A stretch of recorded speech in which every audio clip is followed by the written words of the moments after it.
Olá, estudantes! Eu sou o professor Robson Anselmo Tavares, professor de língua portuguesa, e hoje, juntamente com meu xará, o professor Robson Araújo, professor de Libras, e a Manuel aqui do som do EducaPE, o nosso captador do som, nós hoje vamos debater com vocês, estudantes do 8º ano, um tema muito importante. Como há na tela, podemos ver regência nominal 2. Por que 2? Porque na aula anterior nós já fizemos o quê? Reflexões sobre a regência nominal. Vamos conhecer hoje mais ainda a relação entre o nome, ou seja, aquilo que não é verbo, e a preposição. Lembrar que conhecer a norma padrão, conhecer a gramática normativa, porque há normas, certo?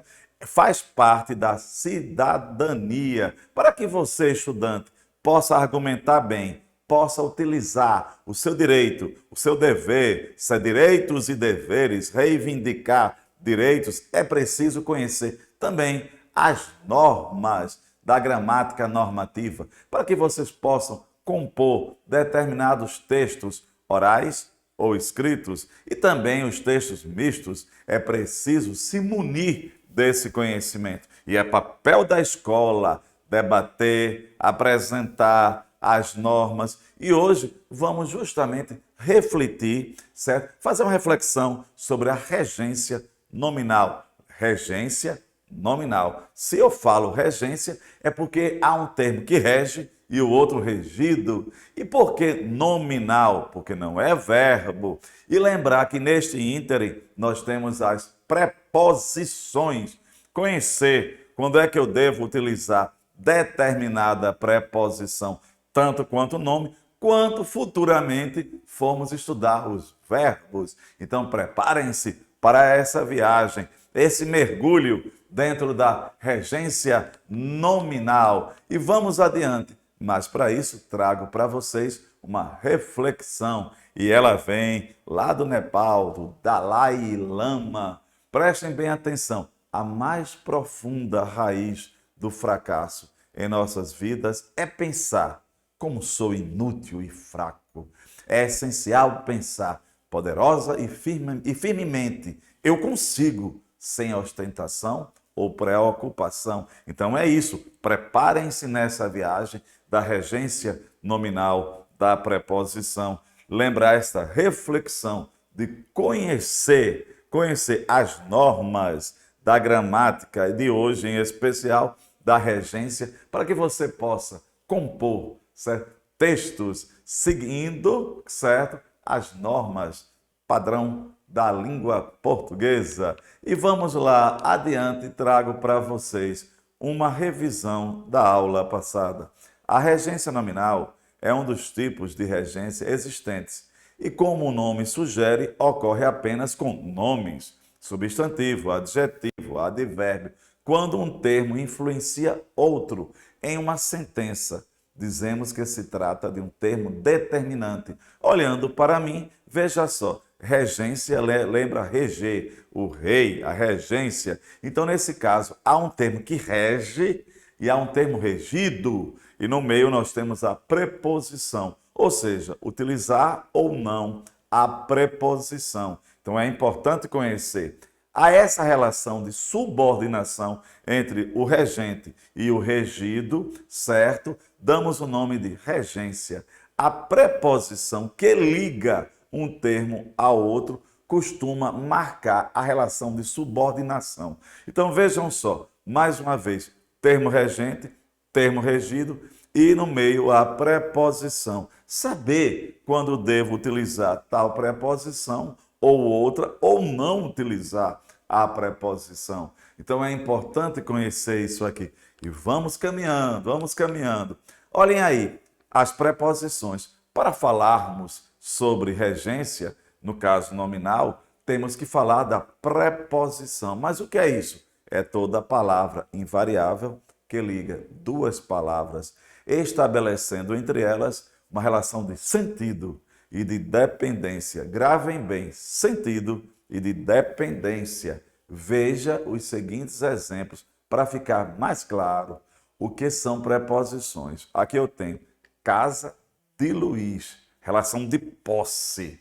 Chegou com ela, relação de companhia. Nós temos nessas duas frases o de e o com. De marcando posse, com companhia. Estão observando a questão da importância de aprender a preposição? Não é simplesmente chegar e decorar a preposição. Isso aí é importante saber? É. Mas o mais importante é entender a relação de sentido. Veja, casa de Luiz chegou com ela, ou chegou com Maria, um exemplo. Casa de Luiz, de José, de outras pessoas, relação de posse. O de marcou.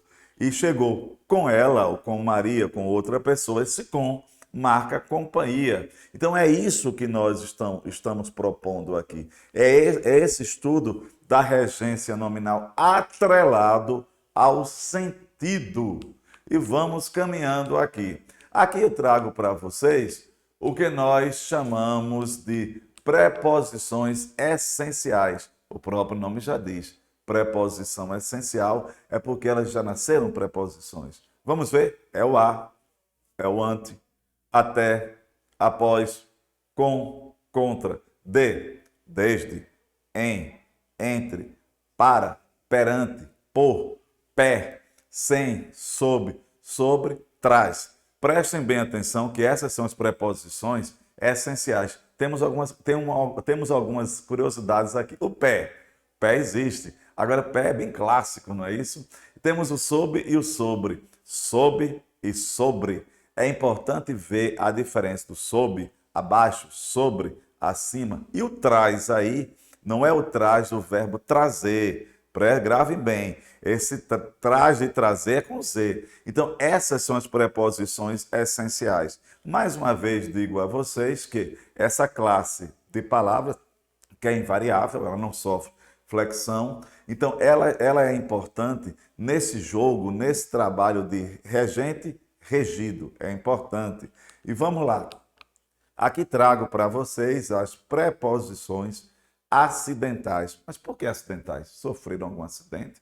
Não, porque elas podem também exercer o papel de preposição. As anteriores são as acidentais, aliás, essenciais. Essas são as acidentais. Então, até agora eu tenho preposições essenciais e as acidentais.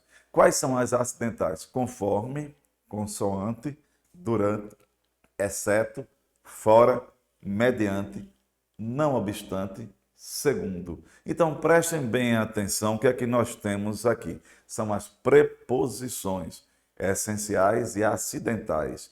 E lembrem-se que eu gosto de destacar bem essa questão, estudar a regência nominal ou a regência verbal. No meio nós temos o sentido, certo? Não é aleatoriamente que nós vamos trabalhar. E aqui eu tenho preposições contrativas. Mas o que é contrativa? Contrativa justamente é essa junção, certo? Entre uma preposição e um pronome ou um artigo. Por exemplo, trago para vocês exemplos com de, em, por ou pé e o a. Veja só, de, preposição, mais o, artigo, do. De, mais ele, dele. Com o em mais o, no. Então é por isso que quando o professor diz no, é uma preposição contrativa, porque nela, na formação dela, você tem o em mais o artigo o. Pelo, olha aí, formado por mais o. E aqui eu tenho, vejam só, no último quadro, que nós temos a crase. Preste bem atenção, A mais A, um A craseado. Olhando para mim, por favor, gostaria de lembrar que muitos estudantes chegam e dizem assim, mas professor, quando é que a gente deve utilizar o acento indicativo de crase? Quando nós temos uma preposição mais um artigo em geral. Como assim? No caso da regência nominal, obediente à vida. Obediente a quê? Quem é obediente a alguma coisa. E a vida é feminino. A mais A é o A craseado, o A com sinal indicativo de crase. Porque senão ficaria obediente a vida. Para não ficar a vida, esse sinal do acraseado, ele marca justamente isso. Olhem aí o que nós temos, a regência nominal. Temos confiança em Deus. Confiança não é verbo. Conjugue, aliás, confiança. Confiar é verbo, confiança é nome, não é eu confiança, tu confianças. Temos confiança em Deus. Confiança em quem? Em Deus. Confiança é o termo regente. Em é a preposição. Deus é o termo regido. Então, entre Deus e confiança, há a preposição. Isso é que nós estamos tentando mostrar a vocês. Essa relação do regente mais o regido. No meio, a preposição. Então, é importante conhecer, é importante saber. Enfim, a regência nominal, portanto, trata da relação entre nome, o que é nome? Aquilo que não é verbo, certo? Que será determinante, certo? Pode ser classificado como substantivo, adjetivo ou outro termo, certo? Com a preposição. Então é importante observar essa relação. Então aqui eu tenho vários casos, por exemplo, quem é apto? Apto a quê? Olha esse exemplo. Apto a quê? Vocês agora estão aptos a dirigir. Esse a, de onde vem esse a? É porque o nome apto, ele exige a preposição a. Apto a dirigir. Aí você pode me dizer, mas por que não tem crase? Aí porque dirigir é palavra masculina, verbo. E verbo na língua portuguesa é uma palavra masculina, sem um acento indicativo de crase. Lembrar que o acento indicativo de crase ele é predominantemente em palavras femininas. Outro exemplo, disposto. Quem é disposto? Disposto a alguma coisa. Não estou disposto a esquecer. Disposto a quê? A esquecer. E embaixo nós temos fácil. Se é fácil, fácil de, ou difícil de. Aquela era uma situação fácil de se resolver. Então, esse de vem de onde? De fácil, que está regendo, que está pedindo, exigindo.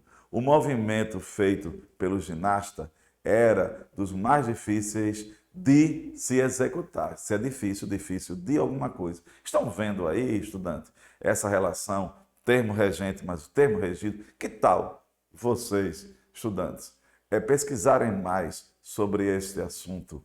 Chegar ao professor, fazer pesquisa, um exercício sobre a regência nominal, sobre essa relação regente, regido, nome na língua portuguesa, conhecer e lembrar que no meio deles há a questão do sentido. Sentido. Gravem bem esse ponto aqui. Olhem aqui para finalizar. Firme em. Quem é firme? Firme em alguma coisa.